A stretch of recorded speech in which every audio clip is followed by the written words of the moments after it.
Hey, Industrial Talk is brought to you by Cap Logistics. You want to minimize downtime? Absolutely. Increase reliability? You bet. Ensure operational's profitability? Yes, you do. That means you need 24/7, 365 insights into your supply chain. Look no further. Cap Logistics. Go to caplogistics.com or just call them. They're great people. 800-227-2471. You're listening to the Industrial Talk Podcast Network with Scott MacKenzie. Scott is a passionate industry professional dedicated to transferring cutting-edge, industry-focused innovations and trends while highlighting the men and women who keep the world moving.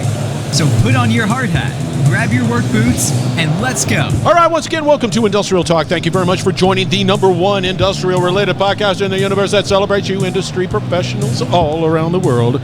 You are bold, brave, you dare greatly, you innovate, you collaborate, you solving today's problems with a smile, and you're making the world a better place. That's why we celebrate you on Industrial Talk. We are broadcasting on site, Fort Worth, Texas, and it is SMRP 33.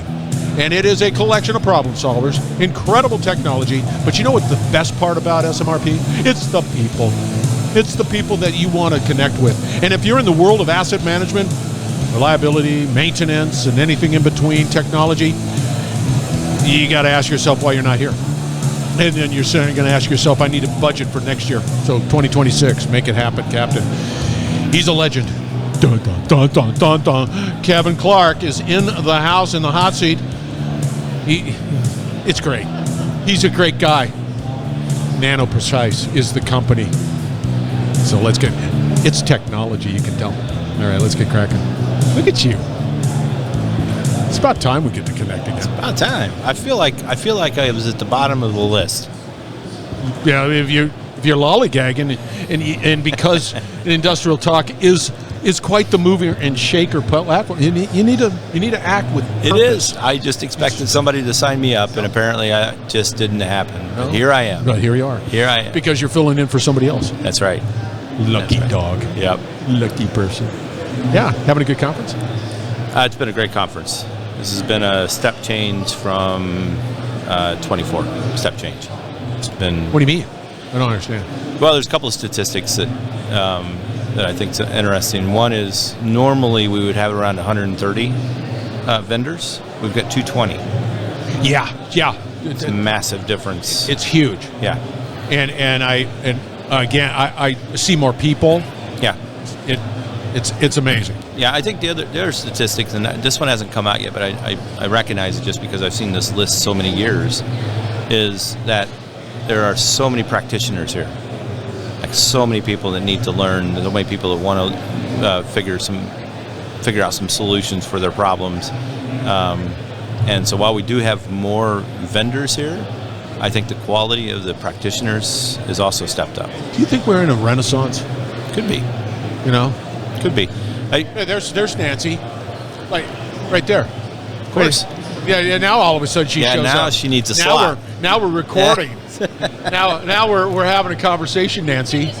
Yeah, you couldn't find the floor? Couldn't find the lights?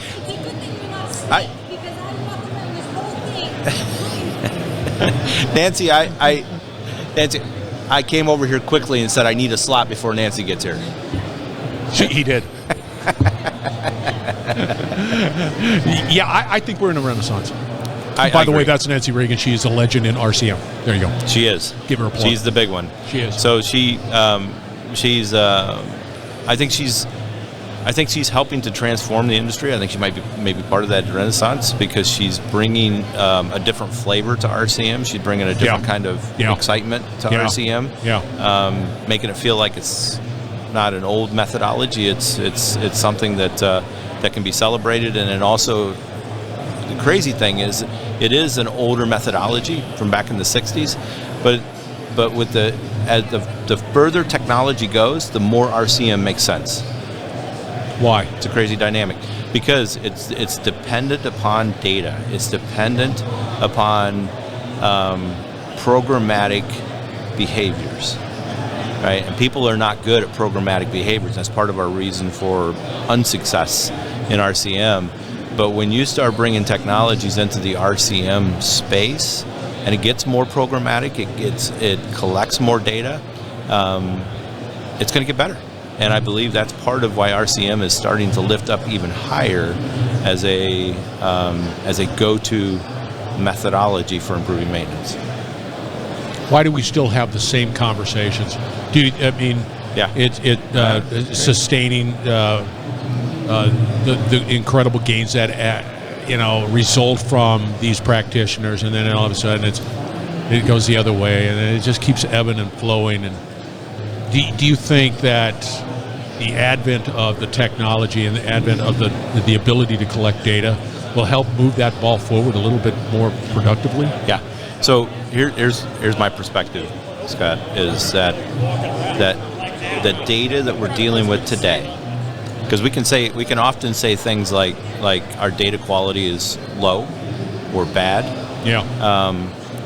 But often what we find is the data isn't necessarily bad. The data was just designed for people, right? And so when we're collecting data off of machines, there's an awful lot of that data that kind of doesn't matter for AI, because AI wants to know what it needs to know for context. The rest of it is all information for people. And that information really kind of clutters our data landscape. True. Yeah. And there's just so much of that data that we just don't need, and especially don't need it. If you're designing data to feed another system, you're going to design that data to be different than what it would be if the end consumer is a human. Do you believe the technology and the ability to collect that data will just in general improve the quality of that data? I'm not pissed. It's just I've got this thing, bad, good, move on. So you get to the point, like in a CMMS system, you get to the point where, let's say 95% of it is all system data that's automatically generated for a work order. That's 95% of the data being created is data being created for the system, not for people, right? And so that means you've now started to limit 5% of that data that's being created for that work order is only human created or human generated. Right, and so you're starting to eliminate the level of errors and, let's say, not methodical or programmatic kind of data. By nature, the data and the results will get better once we build more and more system data into the system. How do you? And I agree. That sounds cool. I agree with that because my old approach back when data was always crappy and it was always bad and dirty, and you had to try to figure out how to clean that data and scrub it, and nobody wanted to do that. They'd go down the road and say, let's clean that data, and then they go down the road for a week. Yeah. Then they just sort of, uncle, we'll just figure something else, and never really go back and never really do anything right. Right. But do you think, as time goes on, these solutions, the ability to collect the data just becomes better and better and more refined and more accurate, for lack of a better term. Yeah. And just avoid the need to question the quality of the data. Well, I guess my easy answer is yes, but so much of this. So much of the data that we have today is just raw data, and we consume all data. Yeah. Right? Yeah. And I think as we move forward, and especially as Edge continues to grow and present in more applications, and work is actually being done to that data before that data is actually sent, we're going to get less data. We're going to get less data, but better data. Yeah. Right? And it'll be more contextual, and it will have already been massaged earlier at the edge. Yeah. And so, we're going to get better data, but I also believe we're going to get less data. I agree with you. Here's a story. I set something up for utility, and we were collecting data. And this was years ago, before we really had the technology to be able to handle the data. So I put this piece of equipment out on a transformer. It's pulling dissolved gas analysis, doing it real time, so it's good. So it's pulling. And of course, you can have a frequency associated with it. Do you want to pull it every week? Do you want to pull it every hour? Well, what is it, right? But you're pulling it. And so the problem I had was that it was a tsunami of data and not the ability to be able to say, yeah, I even had a neural net to try to learn and do all of that stuff as I was pushing the envelope. I couldn't get rid of the data that was just noise. Yeah. I couldn't get to the relevant data. I could, but it's right there, but it's all buried in this stream of other data. Right. It was hard. Yeah. And it just sort of imploded. Well, I don't know how to say this. We've been trying to pull condition monitoring and CMMS together, more of our asset-based systems together, because for a guy that's been around for 40 plus, it's still frustrating that we haven't pulled that data together already. Yeah. We were doing this 20, 25 years ago, trying to pull this data together, and I've been working closely with the CMMSs to try and figure out how we do that. Yeah. Right. And at the end of the day, it has a lot to do with trust. So I could legitimately, as a condition monitoring solution, I could legitimately ruin a relationship for a CMMS in one day. Because our system could send false positives into the system. We could literally create hundreds, if not thousands, of work orders inside of a system because of false positives. We all of a sudden see something that we never ever planned to see. And so, that possibility is there that we could ruin the reputation of a company overnight. Wow, see, I never thought of that, but you're right.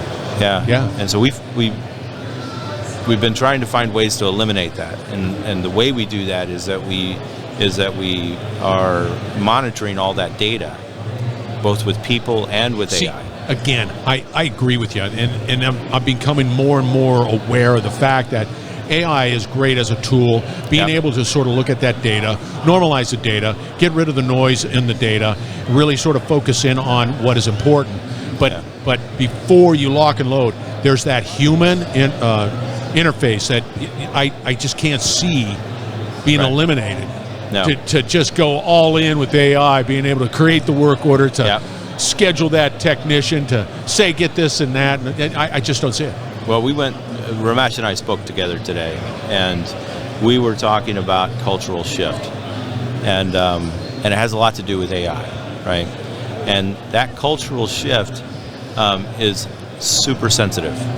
So if you've got movement and you're beginning to shift the way people see things and the way they behave and the way that they learn to trust, it doesn't take but a few false positives from AI to shatter everything you've done, everything. And so I think it's one of the challenges that we have ahead of us is how do we get people engaged? How do we get people to trust it? And I had a guy come up to me after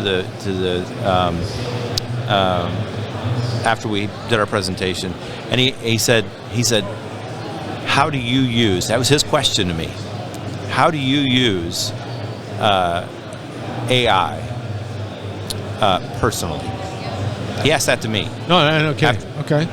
And I thought, that's an interesting question. So I told him, I said, I have a ChatGPT account, and I use that kind of regularly. I run documents through it, and I create, some messages through it, just, more fun than anything else. But the big thing that I use is I use Google, and I use Google AI.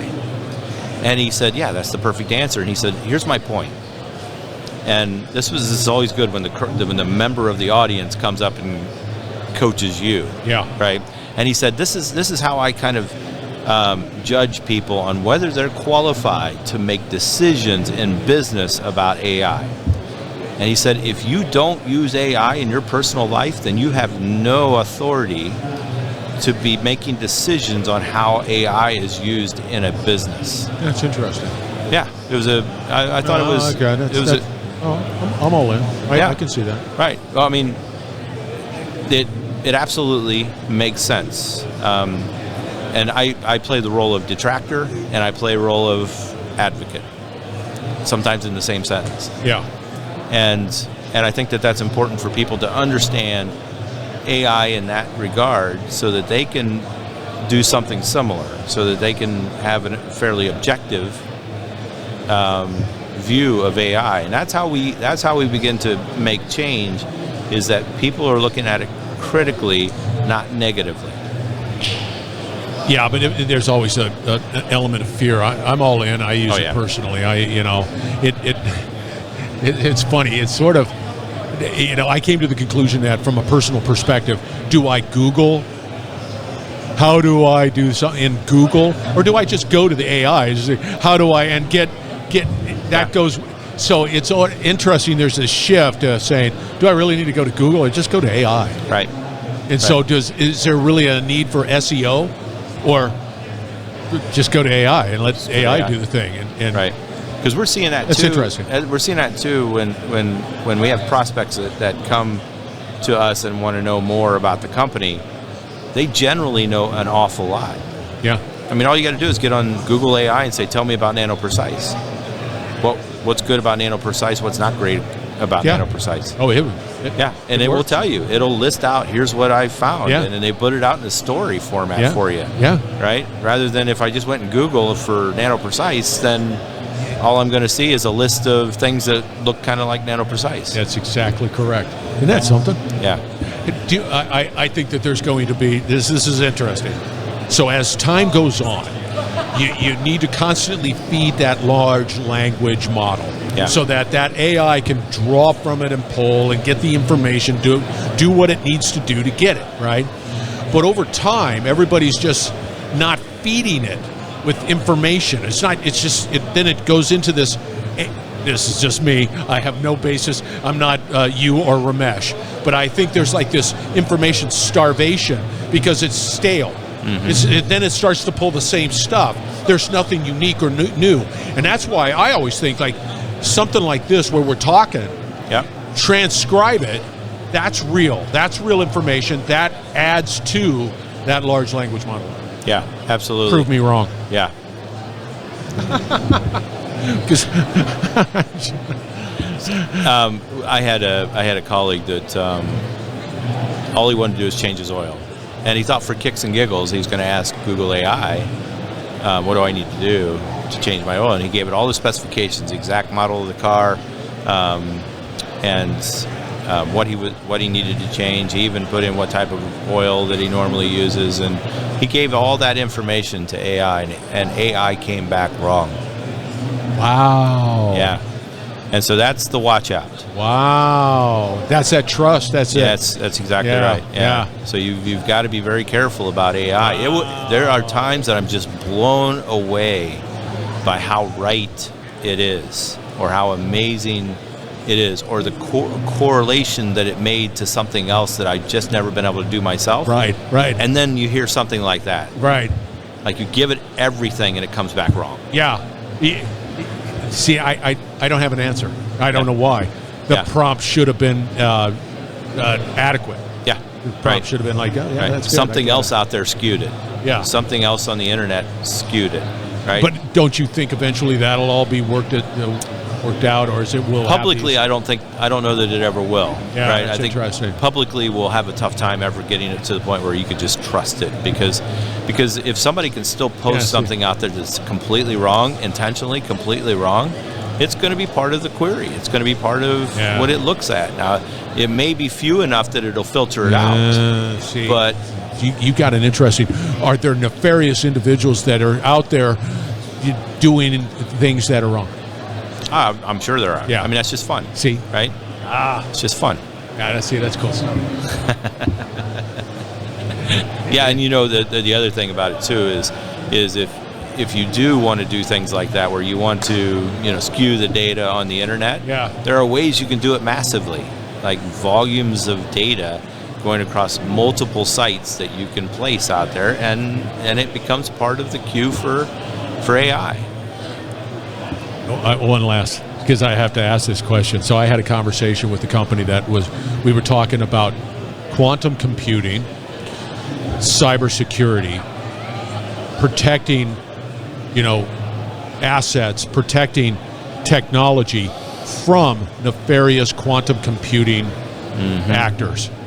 And although we can say that we don't have quantum computing yet, I believe that somebody's going to crack that code.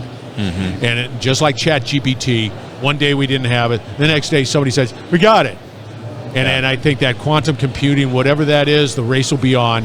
But I just thought, wow, I didn't think that either. No.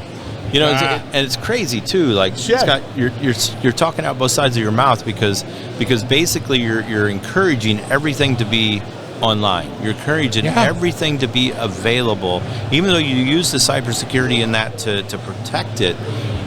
Once everything is out there, it is susceptible. Yeah. Right? As new technologies come around, cybersecurity has to update and keep up with those new technologies. Speed, too. Yeah. I don't have an answer. Yeah, neither do I. I don't know. I mean, it's just one of those things where I was like, I don't know. Eyes forward, Scott. Eyes forward. Keep Eyes forward. Soldier on there, Kevin. Soldier on. How do people get a hold of you? The best way. Best way is getting me at Clark, nanoprecise.com. So you are on LinkedIn? I am on LinkedIn. You filled it because I wanted to say, because I just grab your stat card from LinkedIn and I just slap it on my website and there it is. I have a backlink and I don't have to hear about. No secrets, man. Yeah. No secrets. All right. That's Kevin. That is a must connect. Go out to Industrial Talk and find out how to connect with them. His LinkedIn stat card will be there. All right, once again, we're broadcasting from SMRP. It is a great event. You need to be here. If you're in that world of you just need to be here because you need to put this on your calendar for 2026 if you're not here, so that's the reality. All right, we're going to wrap it up on the other side. Stay tuned. We will be right back. You're listening to the Industrial Talk Podcast Network.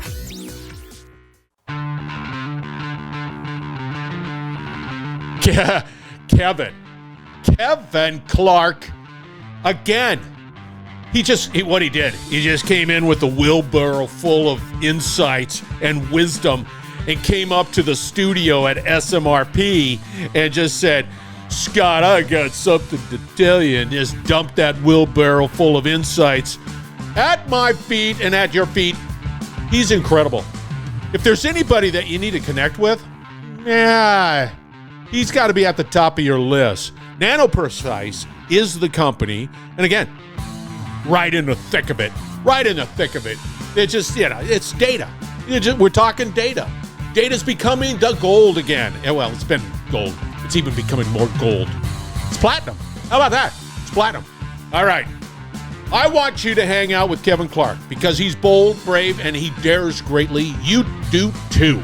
So hang out with them. All right, we're going to have another great conversation coming from SMRP. Put that on your calendar for next year. So stay tuned. We will be back.